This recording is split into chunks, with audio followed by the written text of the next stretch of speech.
Rafa, eu queria saber se existe uma proporção ideal entre tarefas operacionais e tarefas que vão gerar impacto. Porque uma vez que a gente entende que tarefas operacionais só vão manter as coisas como estão, e a gente entende que tarefas que trazem impacto para a sua vida são as que biologicamente a gente evita, o que é o ideal nos mais variados contextos da nossa vida, né? Porque é aquele negócio, a gente vai se enganar, a gente vai falar que, pô, agora eu tô ocupado, será que eu tô ocupado mesmo? Então, nesse momento, qual que é o ideal? E no momento que eu tô no ócio, qual que é o ideal? Legal. A gente diz que temos que trabalhar com 3 sementes de produtividade, que é a semente cheiro verde, a semente de produtividade arroz e a semente de produtividade maçã. A semente de cheiro verde é aquela produtividade que você faz hoje, em um mês você colhe. Então você tem que ter uma produtividade para pagar as contas. É uma ilusão falar, não, agora eu vou viver dos meus sonhos. Teve muitas formações de coach, eu não tenho nada contra, não sou coach, não tenho nada contra, acho que é legal, sabe? Só que são poucos que são bons mesmos, formadores. Paulo Vieira é um cara sensacional, ele é um dos que eu respeito muito. Agora tem muita gente ruim nisso aí. E um dos problemas dessas formações de coaches que caiu em descrédito, muitas, foi esse negócio de vai buscar teu propósito de vida. Não, calma aí, eu tenho que pagar a conta. Eu tenho que cuidar do cheiro verde. Eu não posso sair aí feito um louco, eu tenho um casamento, eu tenho filhos, eu preciso pensar de uma maneira madura. Você precisa ter uma produtividade de cheiro verde, paga a conta, planta agora e um mês você paga, você consegue colheita. Mas você tem que sair disso só, porque senão você não evolui. Então você tem que ter uma produtividade semente de arroz, são 6 meses para você colher. Estou plantando agora, daqui a 6 meses eu colho. Vale mais no valor agregado do que a semente de cheiro verde, mas eu tenho que manter o cheiro verde. E eu tenho que ter uma semente de maçã. Produtividade de semente de maçã é aquilo que vai dar fruto de 1, 2 a 3 anos para mais. Você planta uma semente de maçã, são alguns anos para dar resultado. Então você tem que distribuir seu tempo nessas 3 tipos de tarefas. Aquilo que paga as contas, aquilo que vai me dar uma realidade daqui a 6 meses, uma melhoria, e aquilo que vai me dar um grande resultado daqui a alguns meses, alguns anos. Qual que é uma proporção que eu diria que é saudável? 70, 20, 10. 70% de rotina, 20% para aquilo que vai trabalhar com 6 meses e 10% para aquilo que vai ser ano. Vou te dar um exemplo meu. Meu YouTube é uma semente de maçã que eu estou trabalhando há muitos anos atrás. Agora começou a pegar ritmo. Vou completar agora 10 mil seguidores no YouTube. No Instagram estamos 154 mil. Mas agora eu peguei firme no YouTube. Mas faz anos que eu estou trabalhando assim devagar com ele. Eu não podia parar tudo para o YouTube. Mas eu sempre estava tocando nele. Agora eu estou pegando mais ritmo. Porque ele está começando a me dar resultado. Ele está começando a ter uma cara boa. Estou postando 2 vídeos por semana agora. Legal. Agora eu trabalhei várias sementes de arroz. Lançamento dos meus outros livros. Meu infoproduto foi uma semente de arroz. A primeira turma piloto foi uma semente de arroz, mas a explosão da minha rede social e do meu infoproduto foi semente de maçã. Foram 3 anos para dar resultado. Só que agora eu tenho resultado, todo mês são centenas de pessoas se inscrevendo. Estou conversando com você, tá gente ali se inscrevendo. Terminou aqui, se eu olhar, tem 4, 5 inscrições ali. Foi minha semente de maçã que agora está dando fruto constante. Então, assim, trabalhe com essas 3 linhas. Aquilo que paga a conta, 70%. Aquilo que é daqui a 6 meses, para não ficar muito longe, senão você vai trabalhando coisas muito distantes, como a semente de maçã, fica tão longe que o seu sentimento de autoeficácia diminui.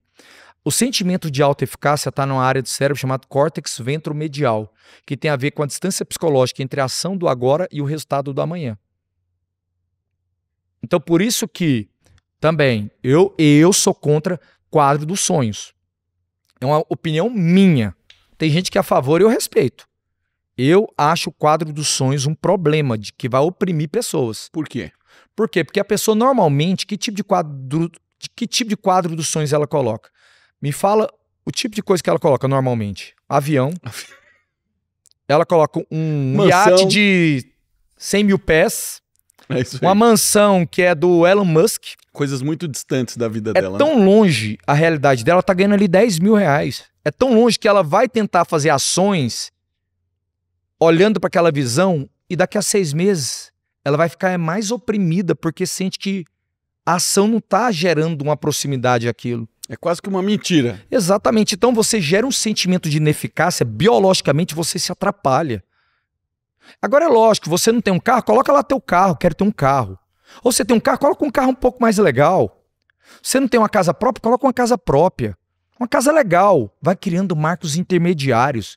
Vai criando um sentimento de progresso de acordo com o que está num universo temporal mais acessível a você. E vai criando vincular prazer no processo de crescer, não no processo só de conquistar. Nossa, eu tô tendo sucesso porque eu não lia nada, agora eu tô lendo uma página por dia. Eu tô tendo sucesso porque eu não fazia exercício físico nenhum, agora eu tô subindo a escada. Eu tô tendo sucesso porque antigamente eu não fazia nenhum tipo de espiritualidade, agora eu tô fazendo minha meditação, eu tô fazendo minha oração.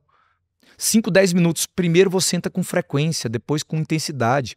Primeiro você marca território, você visita o hábito, depois você expande. Mas se você criar algo, tem um estado psicológico, Marcelo, chamado ego ideal. Isso oprime as pessoas. O que é o ego ideal? É um idealismo da vida. Quando eu tiver o tempo perfeito, quando eu tiver o recurso perfeito, quando eu tiver o dinheiro perfeito, quando eu tiver as condições perfeitas, quando eu for bonito, quando eu tiver dente branco, eu vou colocar lente de contato para o povo contratar meu trabalho, eu vou comprar um carro caro. Por quê? Porque eu preciso ter coisas para ter o ideal, para parecer que eu tenho uma vida ideal. Por quê? Porque ninguém se interessa na minha história. Isso é uma mentira. As pessoas vão se interessar na sua história se perceberem evolução na sua vida.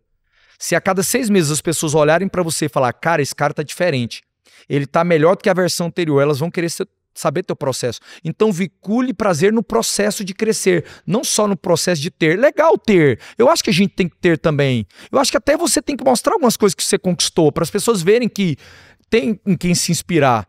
Porque as conquistas materiais, elas geram atração das pessoas, admiração. E eu acho que tem que ter um pouco, porque senão ninguém vai querer se vincular a você. Só que são as suas lutas que levam as pessoas a se conectarem com você.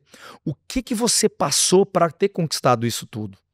Rafa, eu recebo muita gente falando assim, tô perdido na vida. E aí eu tenho, obviamente, curiosidade de entrar no perfil da pessoa e ver. Normalmente não me parece que são pessoas que estão perdidas. Me parece que são pessoas que têm trabalho, às vezes que têm família. Quando uma pessoa chega pra você e repete isso e fala, cara, tô perdido, não sei o que eu faço, não sei pra onde eu vou. Como é que a gente ajuda uma pessoa dessa através da gestão do tempo, a tomar um rumo na vida? O que usualmente é o sintoma que está fazendo com que ela se sinta perdido ali? Quando a gente fala assim, eu tô perdido, isso é uma condição mental. Todas as vezes que o seu cérebro se sente perdido diante do excesso de demandas, a única resultante é dizer, eu não tenho tempo, eu não sei onde eu vou, eu não sei o que é que eu vou priorizar. Então as pessoas não estão perdidas, elas precisam começar a se movimentar. O que é estar perdido? É o sentimento de estagnação. Mas elas precisam começar a se movimentar para um novo horizonte. Então, por onde eu começo? Tornando todo o seu universo de pendências, laços abertos, físicos e visíveis. Qualquer tarefa que está em aberto na sua vida tem que se tornar visual. Isso se chama dissociação cognitiva. É dissociar a tarefa de você. Albert Einstein conta-se que ele estava dando uma palestra e chegou um repórter no final encantado com a genialidade dele. E o repórter falou, Albert Einstein, você é um gênio. Nunca vi alguém tão inteligente contra você. Eu preciso que o mundo te conheça. Eu sou âncora do maior telejornal dos Estados Unidos. Eu quero te convidar para fazer uma entrevista lá. Qual é o seu número de telefone? Conta-se que Albert Einstein pegou um papelzinho e leu. E o repórter ficou perplexo. Como é que um gênio não sabe seu próprio número de telefone? E Albert Einstein disse, eu não uso a minha cabeça para guardar coisas, eu uso a minha mente para ter ideias. Então os grandes gênios da humanidade utilizavam a mente para pensar, criar, aprender, ter ideias, não para gerenciar tarefas. Então não deixe uma pendência passar na sua mente mais de uma vez sem você anotar. Eu preciso comprar comida para o cachorro, anote.